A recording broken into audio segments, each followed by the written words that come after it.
नमस्कार फ्रेंड्स, मेरे YouTube channel पे आप सभी का स्वागत है। मैं डॉक्टर रश्मि यादव समाजशास्त्र विषय में मैं समाज सहायक प्राध्यापक हूँ। आज मैं आप लोगों को समाजशास्त्र का अर्थ और समाजशास्त्र का महत्व के बारे में मैं बताना चाहती हूँ। समाजशास्त्र, जैसे कि इसके नाम से स्पष्ट है कि ये समाज और शास्त्र का अध्ययन करता है। इसका जनक अगस्त कॉम्ट कहलाते हैं और ये फ्रांस के थे। इन्होंने समाजशास्त्र शब्द की सर्वप्रथम व्याख्या की थी, इसलिए इनको समाजशास्त्र का जनक बोला जाता है। बेसिकली समाजशास्त्र दो शब्दों से मिलकर बना है, समाज और शास्त्र। समाज ये लैटिन भाषा का शब्द है, इसका अर्थ होता है सोशियस अर्थात समाज, और लोगस ये ग्रीक भाषा का शब्द है जिसका अर्थ होता है विज्ञान। तो बेसिकली ये दो शब्दों से मिलकर बना हुआ शब्द है जिसका अर्थ है समाज का विज्ञान या समाज का शास्त्र इसको बोला जाता है। इंग्लिश में इसको सोशियोलॉजी बोलते हैं, अर्थात समाज का अध्ययन करने वाला शास्त्र या समाज का विज्ञान, जिसको हम कहते हैं कि संपूर्ण समाज अथवा उसके किसी भी पक्ष का अध्ययन करने वाले शास्त्र को हम समाजशास्त्र कहते हैं। यदि हम इसके महत्व के बारे में जानेंगे तो हम देखते हैं कि समाजशास्त्र, क्योंकि इसके नाम से स्पष्ट है कि ये संपूर्ण समाज और समाज का सभी इकाइयों का ये अध्ययन करता है, इसलिए इसका संपूर्ण समाज के लिए बहुत ही महत्व देखा जा सकता है। यदि हम देखें कि समाजशास्त्र के महत्व के बारे में, तो यदि हम पाएंगे तो ये संपूर्ण मानव समाज का हमें परिचय कराता है। संपूर्ण मानव समाज में जो कुछ भी घटित हो रहा है, इसका अंतर्गत समाजशास्त्र के अंतर्गत ही हमको ये जानकारी प्राप्त होती है, क्योंकि वो न केवल समाज बल्कि समाज के सभी अंगों का ये अध्ययन करता है। समाज में रहने वाले मनुष्यों का अध्ययन करता है, मनुष्यों की जो कुछ भी समस्याएं हैं उनका अध्ययन करता है। हमारे समाज की विभिन्न इकाइयाँ होती हैं, जैसे समाज, समुदाय, समिति, संस्था, इन सब का ये अध्ययन करता है, इसलिए ये संपूर्ण मानव समाज के परिचय में सहायक होता है। यदि हम देखें तो समाजशास्त्र सामाजिक अनुकूलन का मूलाधार है। समाज में कई सारी परिवर्तन होते हैं, समाज परिवर्तनशील होता है और इन परिवर्तनशील परिस्थितियों का साथ हमको अनुकूलन करना पड़ता है।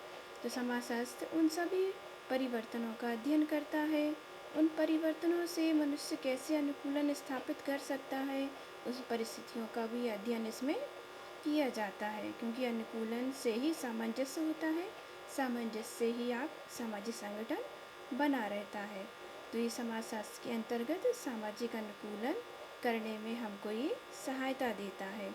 यदि हम इसके महत्व के बारे में और जानेंगे तो हम पाते हैं कि समाजशास्त्र सामाजिक समस्याओं के निराकरण में सहायक होता है।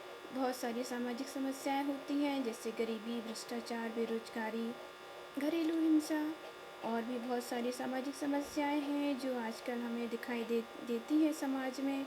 समाजशास्त्र के अंतर्गत इन सामाजिक समस्याओं का न केवल अध्ययन किया जाता है बल्कि इनके कारणों को भी जानने का इसमें कोशिश की जाती है और इन कारणों की सहायता से इन समस्याओं के समाधान के इसमें उपाय भी बताए जाते हैं। तो समाजशास्त्र सामाजिक समस्याओं के निराकरण में भी एक महत्वपूर्ण भूमिका ये निभा सकता है। यदि हम देखें कि समाजशास्त्र धार्मिक संघर्षों के निराकरण करता है, धार्मिक, क्योंकि धर्म हमारे समाज का एक अभिन्न अंग होते हैं। कई प्रकार के धर्म के लोग हमारे समाज में निवास करते हैं। आपने देखा होगा कि कभी कभी धार्मिक दंगे होने लगते हैं। तो ये जो धार्मिक दंगे होते हैं वो आपसी बेमंस की वजह से हो जाते हैं, अपने अपने धर्मों के पक्ष के लिए हो जाते हैं। तो समाजशास्त्र समाज में इस प्रकार के धार्मिक जो दंगे हैं, धार्मिक जो आपसी बेमंस स्थापित हो जाते हैं, उन सभी का ये अध्ययन करता है, उनके कारणों के बारे में जानने का प्रयास करता है और समाधान के उपाय भी ये बताता है। यदि हम आगे देखेंगे तो समाजशास्त्र पारिवारिक संगठन में सहायक होता है। परिवार समाज की मूलभूत इकाई है। परिवार के द्वारा ही व्यक्ति का सर्वप्रथम पहचान होती है और समाज में परिवार ही उसको रहना सिखाता है। सामाजिकरण के अंतर्गत तो समाजशास्त्र, क्योंकि हम देखते हैं कि आजकल परिवारों में काफ़ी वैमनस्य हैं, पारिवारिक संगठन बदल रहे हैं, पारिवारिक इकाइयाँ उनका रूप परिवर्तित हो रहा है। अब संयुक्त परिवार की जगह एकांकी परिवार आ रहे हैं। परिवार में जो पहले जो प्यार दिखता था, अभी वो कम होता जा रहा है। इसके कई अच्छे बुरे रीज़न हैं, वो पारिवारिक इकाई के अंतर्गत हम उसको अच्छे से समझ सकते हैं। तो समाजशास्त्र के अंतर्गत जब हम पारिवारिक संगठन का अध्ययन करते हैं तो परिवार में जो परिवर्तन आ रहे हैं, जो इनकी इकाइयों में परिवर्तन आ रहे हैं, इससे क्या दुष्प्रभाव हैं, ये सारी चीज़ों का अध्ययन एक समाजशास्त्र के अंतर्गत इसमें किया जा सकता है। यदि हम आगे देखेंगे तो समाजशास्त्र सह अस्तित्व की भावना के प्रसार में सहायक होता है। सह अस्तित्व की भावना कहलाती है आपस में एक दूसरे के साथ मिलजुल कर निवास करना। हमारे समाज में कई धर्म के लोग होते हैं, कई जाति के लोग होते हैं, अलग अलग विचारों के लोग होते हैं, जो आपस में भेदभाव या बेमंस के थ्रू आपस में लड़ाई झगड़े होने लगते हैं।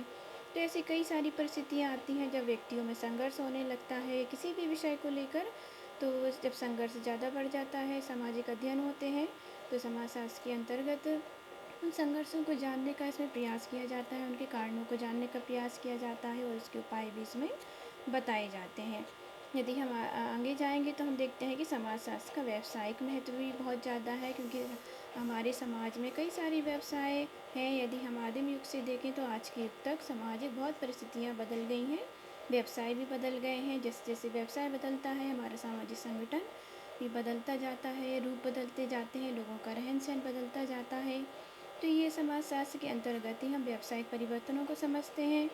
व्यावसायिक परिवर्तनों के कारण क्या हैं, इनका समाज पे क्या प्रभाव पड़ रहा है, इनके क्या अच्छे बुरे प्रभाव हैं, ये सारे समाजशास्त्र के अंतर्गत हमको दिखाई दे जाते हैं और समाजशास्त्र के द्वारा इनमें परिवर्तन को हम अध्ययन कर सकते हैं। यदि हम समाजशास्त्र के और महत्व को जानेंगे तो हम देखते हैं कि समाजशास्त्र ज्ञान सामाजिक स्थिरता स्थापित करने में मदद करता है, व्यक्तित्व संगठन में सहायक होता है, ये ज्ञान और राष्ट्रीय शांति की वृद्धि में भी सहायक होता है।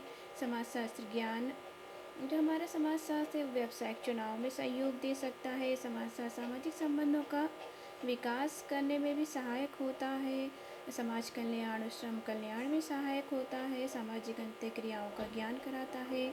समाजशास्त्र सांस्कृतिक प्रजातांत्रिक अधिकारियों के अतिरिक्त शैक्षणिक क्षेत्र में भी महत्वपूर्ण भूमिका ये निभाता है।